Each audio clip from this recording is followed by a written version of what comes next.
She smiled as she said it. Sorry, sweetheart. The company's ours now. You're no longer needed.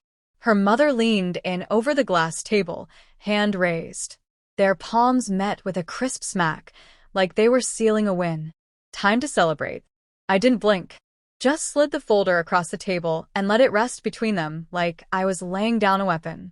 Actually, I said, your father signed it all over to me years ago. The silence that followed was thick, suffocating. The kind that presses down on your chest. Every camera in the room caught it, the hesitation in their eyes, confusion tightening into fear, then breaking wide into disbelief.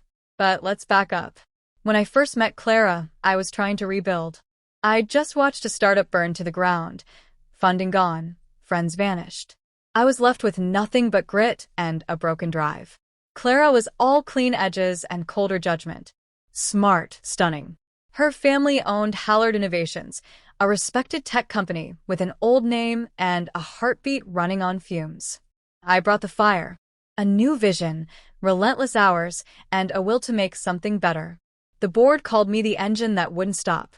Her father appreciated what I did, maybe not me, exactly, but the numbers I brought with me. We got married in a quiet ceremony. No prenup. That was her call. I didn't think twice.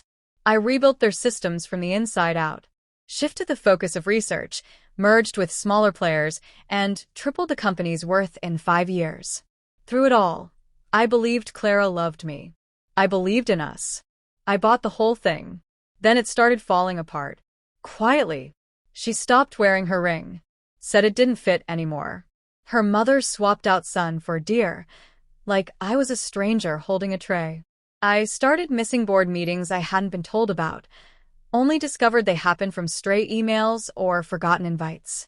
Her father? Retired out of nowhere. No farewell, no nod, just vanished. Said he needed peace. And Clara? She started smiling at things that had nothing to do with me. The moment it all came into focus, she left her laptop open. Deliberately. I know it now. The email thread was right there. Clara, her mother, their attorney. Get his shares before he realizes what they're really worth. It was cold. Surgical. Like dismantling a man piece by piece. I didn't scream. Didn't break anything. I closed the laptop, splashed water on my face, and started making plans. I knew Gerald, her father. He was cut from a different cloth than the two of them. Had a sense of integrity they never inherited. Once he told me, men like us, we're builders. They just live off the structures we leave behind. So I invited him to lunch. Months before the betrayal came into full view, I told him I wanted to invest, quietly. I'd assume full responsibility, no complications for him. He could take the money, skip the taxes, and walk straight into retirement without a second thought. He agreed, said he respected a firm handshake. We signed everything without fanfare, no lawyers, just 2 notaries and a bottle of Glenlivet. Weeks later, I controlled 51% of Hallard Innovations through a series of shell companies tied to discrete trusts. Everything was legal, everything invisible. Over the next year, I let them believe I was bleeding out. Clara and her mother moved quickly, like predators.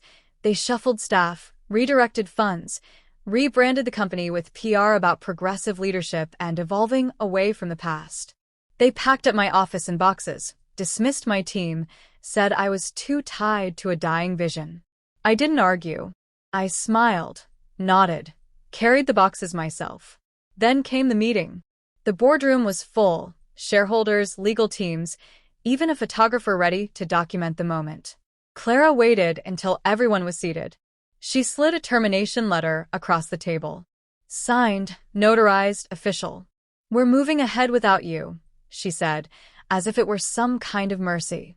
Her mother smiled with satisfaction. I set a leather folder on the table. Stamped. Final. Actually, I said, voice steady. Your father sold the company to me. Every share. Every vote. Years ago. The room changed. I clicked the remote. The projector came to life. Bank records, wire transfers, contracts, all time-stamped and binding. Effective immediately. I said, you're both relieved of your positions. Your cards are canceled.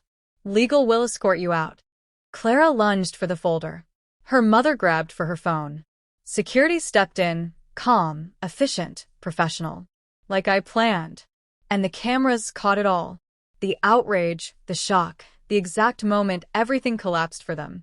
I didn't press charges. I didn't have to. The video leaked. The internet took over. Investors pulled out. Clara tried to sue for emotional damages. The judge tossed it. She made the rounds on podcasts, insisted she built the company. No one bought it. The footage was too clean, too damning. Her mother disappeared from public life. I rebuilt Hallard from the inside out. Leaner. Smarter. We launched 2 new platforms in 1 quarter and broke every revenue record we had. As for me, I still have that folder. The same one from that day. I open it now and then, not for what's inside, but for the way the gold-stamped leather reflects back at me. It reminds me who I became when they forgot who I was. Some men lash out. Some burn everything down. Me? I calculate. And I wait.